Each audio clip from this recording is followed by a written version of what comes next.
Pemirsa, terima kasih Anda kembali bergabung bersama kami dalam Forum Today's Dialogue, dan saat ini juga sudah bergabung bersama kami melalui sambungan telepon Menteri Dalam Negeri Gamawan Fauzi. Selamat malam Pak Gamawan. Selamat malam Mbak Kania. Iya Pak Gamawan, mengenai peristiwa di Banyuwangi ketika kemudian ada kegiatan anggota DPR yang dibubarkan secara paksa oleh sekian banyak ormas, sebenarnya sikap pemerintah sendiri seperti apa? Begini, ini kita harus lihat dari dua sisi ya. Yang pertama sisi hukum, yang kedua sisi organisasi.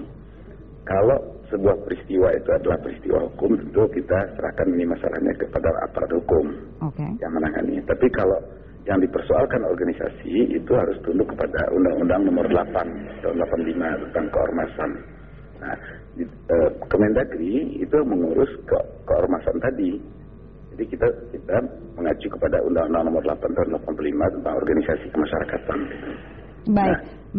Silakan Pak Gamawan. Mana, Pak? Ya, Pak Gamawan, tapi kalau kita melihat sekarang, kalau kita bicara mengenai satu ormas begitu yang sekarang ini sepertinya mendapat desakan yang cukup kuat gitu dari masyarakat karena insiden dari Banyuwangi ini masih memang harus dibuktikan apakah memang benar ada anggota FPI yang ada di sana atau tidak, tapi itu kan kembali diserahkan kepada polisi. Tapi kalau kita sekarang bicara mengenai sejarah FPI sendiri begitu ya Pak, kalau tidak salah sejak insiden Monas tahun 2008 lalu dari pemerintah sendiri mengatakan akan melakukan evaluasi terhadap keberadaan FPI. Seperti apa sebenarnya apakah itu kemudian sanksi dan lain sebagainya yang sudah diberikan oleh pemerintah? Di dalam Undang-Undang Nomor 8 dan Peraturan Pemerintah tahun 86 itu menyebutkan memberikan teguran pemerintah kepada organisasi ya yang melanggar aturan-aturan sesuai dengan larangan-larangan bagi organisasi kemasyarakatan.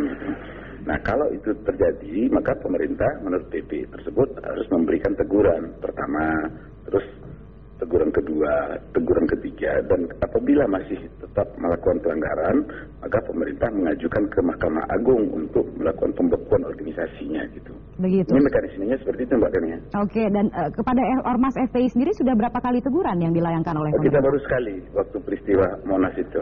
Baru sekali itu saja ya? Iya, karena sekarang kita belum menangani karena ini kan kasusnya adalah kasus hukum.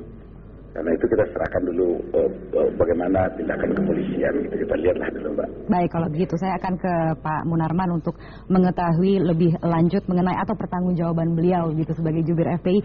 Di sini saya sudah ada daftar aksi yang dilakukan oleh FPI yang melibatkan kekerasan dari tahun 2000 hingga tahun 2010, jadi ini daftarnya sudah panjang sekali. Ini bagaimana mempertanggungjawabkan aksi-aksi yang dilakukan oleh FPI? Mengapa sih sepertinya selalu mengedepankan kekerasan?